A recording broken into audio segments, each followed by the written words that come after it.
Este podcast contém conteúdo criminal não recomendado para crianças ou pessoas mais sensíveis.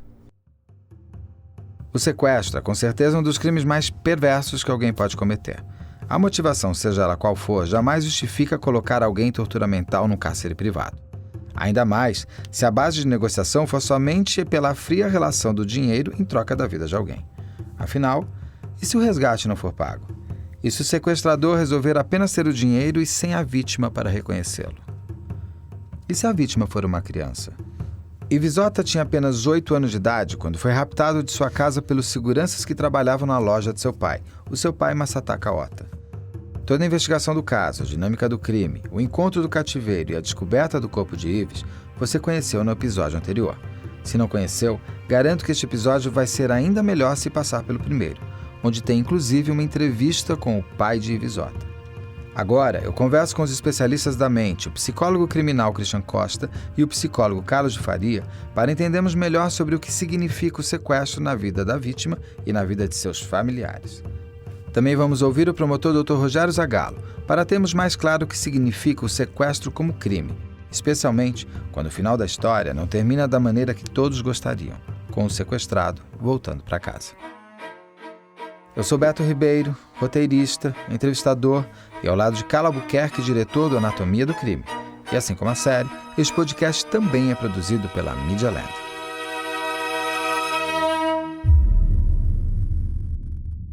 Carlos, o sequestro dá sempre aquela sensação de que é um crime muito intelectual e organizado, muito frio. No caso do Ivisota, parece que os mentores foram um pouco mais arrogantes do que estratégicos. Em especial o policial militar que comandava todo o resto, parece que ele abusou muito da tranquilidade, como se fosse assim, meu jogo tá ganho. Eu tô certo?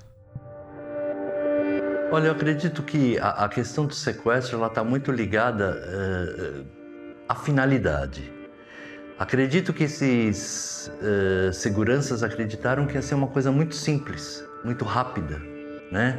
Uma vez pegando a criança, eles exigiriam uma quantia, ela seria paga e terminaria por aí da forma mais simples possível.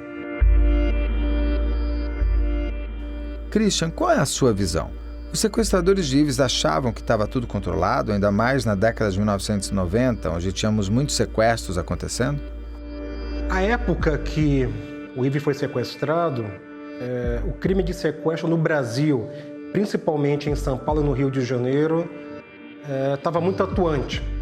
Se você pensar de uma maneira inadequada pelo olhar, pela percepção de um criminoso, sequestro é uma maneira de conseguir um dinheiro fácil.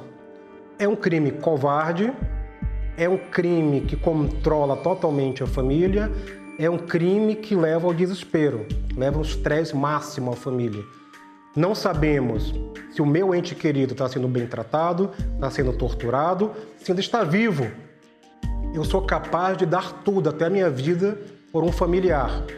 E era o que a família do Ivisota iria fazer se necessário. Mas eles não tiveram oportunidade, porque o Ives foi morto antes.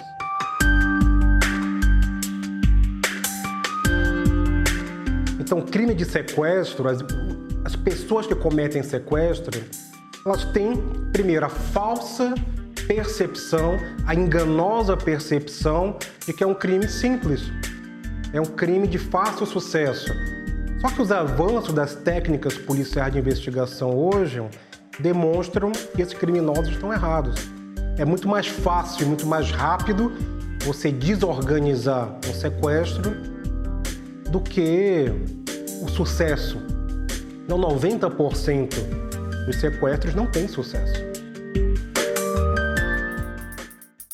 Dr. Zagallo, o sequestro é apenas um crime? O que eu quero dizer com isso é o seguinte: um sequestrador, até mesmo sem saber, ele está cometendo vários crimes ao fazer um sequestro, não está?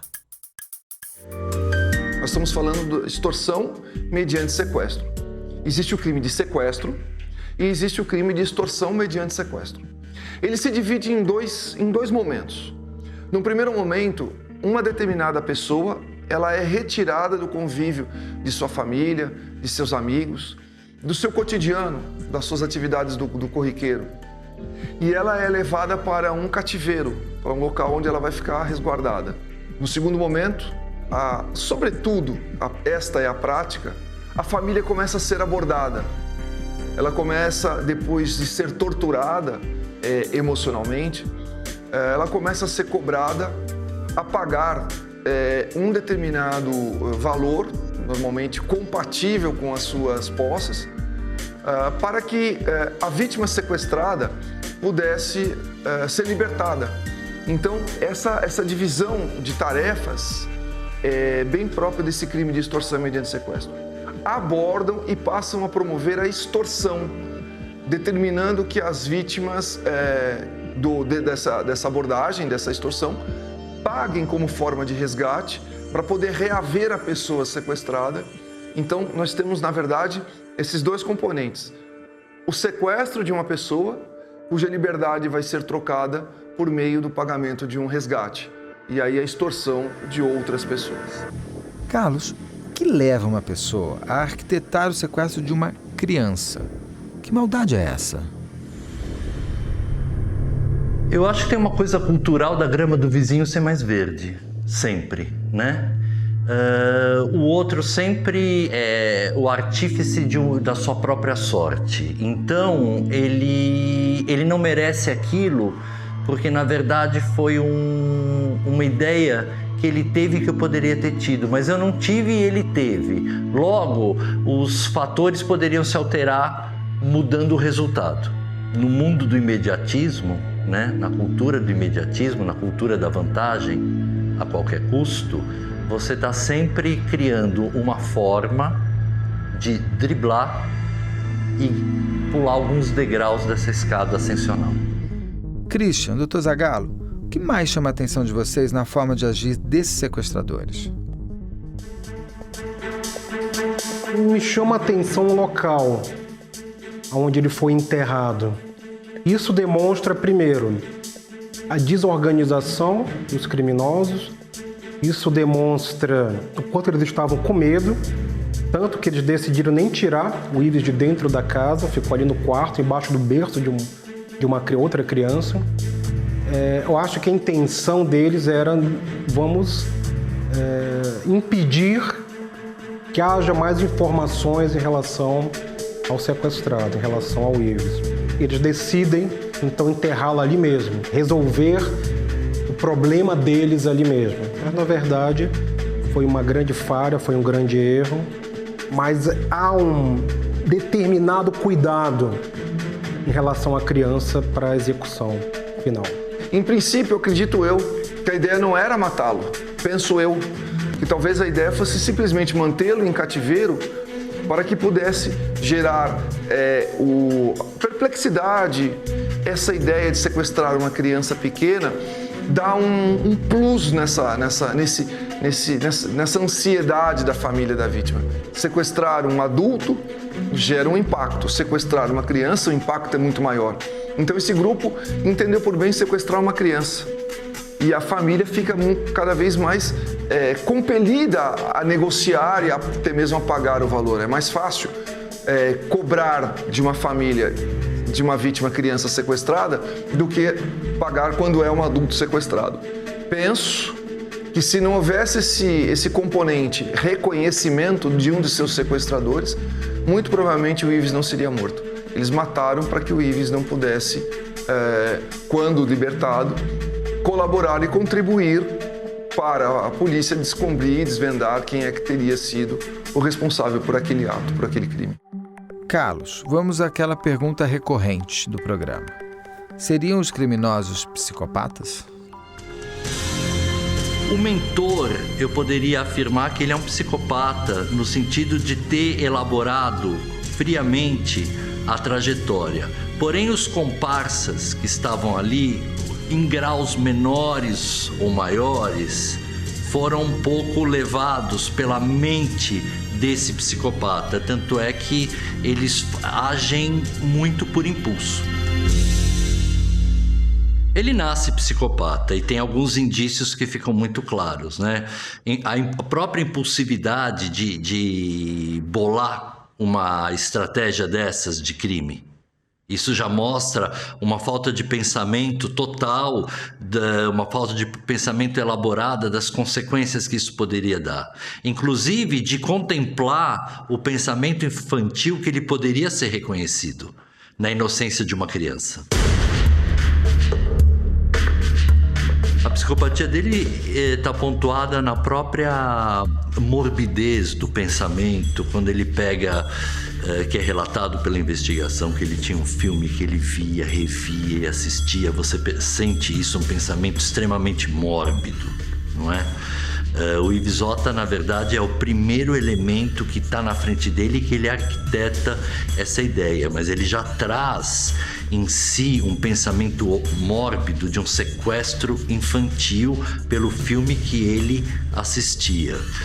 Se isso for associado com uma dinâmica pessoal desse sequestrador, que é exatamente a vantagem, custe o que custar, ele não vai ter empatia e sofrimento nenhum pelo caso.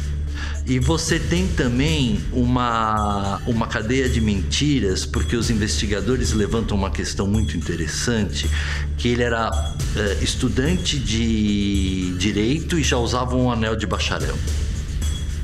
Então você percebe uma inadequação do ser e do estar.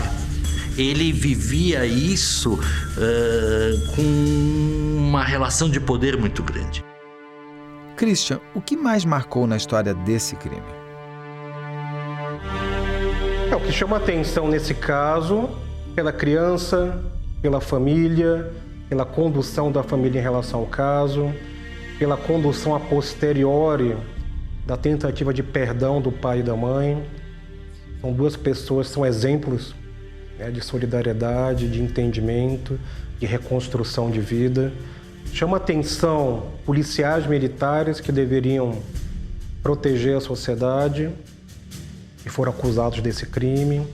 Chama atenção a violência que é presente e chama atenção que não estamos seguros.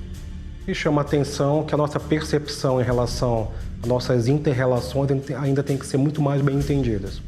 É por que causamos tanto mal um para o outro. Carlos, Dr. Zagallo, existe a possibilidade de uma pessoa que sequestra sair um ser humano melhor depois da prisão? Nada consegue reorganizar uma pessoa dessas. Nem o sistema penitenciário, nem a casa de custódia, que é o antigo manicômio, nem a psicoterapia, nem remédio, nada consegue. Ele volta a agir porque ele é pautado sobre isso organicamente. Esse sequestrador, que é o policial, com a vítima sequestrada e morta, amando dele, porque ele foi o reconhecido, passa com a viatura da polícia na casa do pai e lhe presta solidariedade, lhe oferece ajuda, lhe oferece conforto, quando na verdade ele era o sequestrador. E dele partiu a ordem para matar aquela vítima. Mesmo sabendo que o Ives estava morto, ele vai, como se agente do Estado fosse, como se defensor da sociedade ele fosse, prestar solidariedade, prestar ajuda ao pai da vítima sequestrada. Isso mostra um desvio de comportamento, um desvio de personalidade que há de ser levado em consideração no momento da fixação da pena, como de fato foi. E aqui um detalhe, a personalidade, o grau de desvirtuamento do ser humano é um dos elementos, um dos vários elementos, uma das várias circunstâncias que o juiz deve levar em consideração quando há de promover a dosimetria da pena, o cálculo da pena. E esse elemento certamente influenciou o juiz quando fixou a pena num grau mais elevado para essa pessoa. Para ver as imagens deste caso, as fotos de Ives e do local de seu cativeiro, além do depoimento do pai de Ives, que faleceu em 2021, assista a este episódio no Investigação Criminal e no Anatomia do Crime. Para isso, acesse nosso canal Operação Policial no YouTube. O endereço é youtube.com/op Operação Policial, youtube.com/op Operação Policial. No próximo caso do nosso podcast, vamos entender como a polícia conseguiu chegar ao autor de 2 mortes que chocaram o universo LGBTQIA+, no começo dos anos 2010. Eugênio e Murilo eram amigos, moravam juntos e acabaram tendo o que eu chamo de visita da morte. O caso acabou sendo conhecido por causa da fama da rua onde tudo aconteceu, a Rua Oscar Freire. Não perca! Siga também a Media Land nas redes sociais. É sempre @MedialandPlay. O podcast Investigação Criminal está disponível nos aplicativos Spotify, Apple Podcast, Google Podcast, Castbox, Deezer. Não deixe de seguir a gente para não perder nenhum novo episódio. Este podcast é uma produção original da Media Land, com roteiro e narração de Beto Ribeiro, direção-geral de Carla Albuquerque, captação de som André Monteiro, coordenação de pós-produção de Bruno Salvagno, edição e finalização de áudio de Chico Mendes.